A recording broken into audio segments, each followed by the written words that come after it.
নমস্কাৰ বন্ধুসকল, আজি এটা বিশেষ মই খবৰ দিব ওলাইছোঁ। আমাৰ অসম তথা গোটেই ভাৰতবৰ্ষৰে এইটো মানে প্ৰয়োজন হয়, জানি থোৱাটো দৰকাৰ। কিছুমানে হয়তো নাজানে আৰু কিছুমানে জানিব পাৰে, ডাঙৰ কথা নহয়। বহুতেও জানিব পাৰে আৰু নাজানিব পাৰে। নাজানা মানুহৰ কাৰণে বহুত প্ৰয়োজন হয় বস্তুটো। এতিয়া কথাটো হৈছে, যিটো আমাৰ ভাৰতবৰ্ষৰ প্ৰধানমন্ত্ৰী PM কেয়াৰ ফাণ্ডত 8.5 কোটি টকা জমা হৈ আছে। আপোনালোকে চাগে নিশ্চয় গম পাইছে ইতিমধ্যে।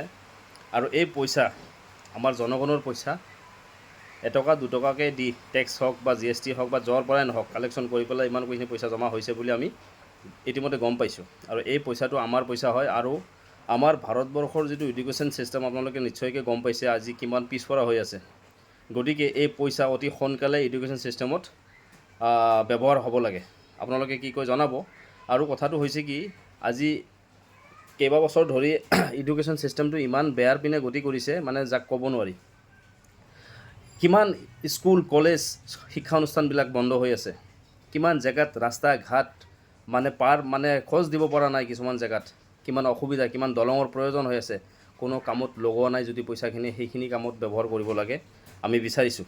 আৰু বিশেষকৈ আৰু এটা কথা হৈছে যে আমাৰ ভাৰতবৰ্ষৰে অংগ অসম, এই উজনি অসমত যিটো দুৰৱস্থা হৈছে, এই দুৰৱস্থাৰ বিষয়ে কিমান মানুহ গম পালে, কিমান মানুহ সাহায্য কৰিছে, কিন্তু আমাৰ প্ৰধানমন্ত্ৰী নৰেন্দ্ৰ মোদী এতিয়ালৈ এটা শব্দ ক'বলৈ সময় নাপালে। বৰ দুৰ্ভাগ্যজনক কথা। আৰু ইমান পইচা ফাণ্ডত ৰখাৰ কাৰণটো কি?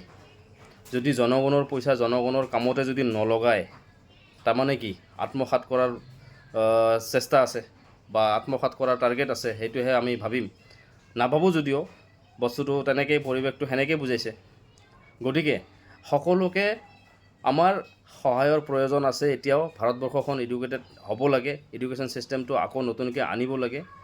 নৰেন্দ্ৰ মোদীৰ ওচৰত আমাৰ বিনম্ৰভাৱে অনুৰোধ জনাইছোঁ, এইখিনি পইচা অতি সোনকালে ব্যৱহাৰ কৰিব লাগে। আৰু উজনি অসমৰ যিটো দুৰৱস্থা হৈছে আপোনালোকে নিশ্চয়কৈ গম পাইছে। এতিয়ালৈকে আমাৰ নৰেন্দ্ৰ মোদীৰ সময় হোৱা নাই। গতিকে সকলোবোৰ চিন্তা কৰিব লগা কথা আছে। 8.5 কোটি টকা ব্যৱহাৰ হ'ব লাগে, এয়া আমি বিচাৰিছোঁ। আপোনালোকে কি কয় কমেণ্টত জনাব। ধন্যবাদ। জয় জুবিন দা, জয় আই অসম।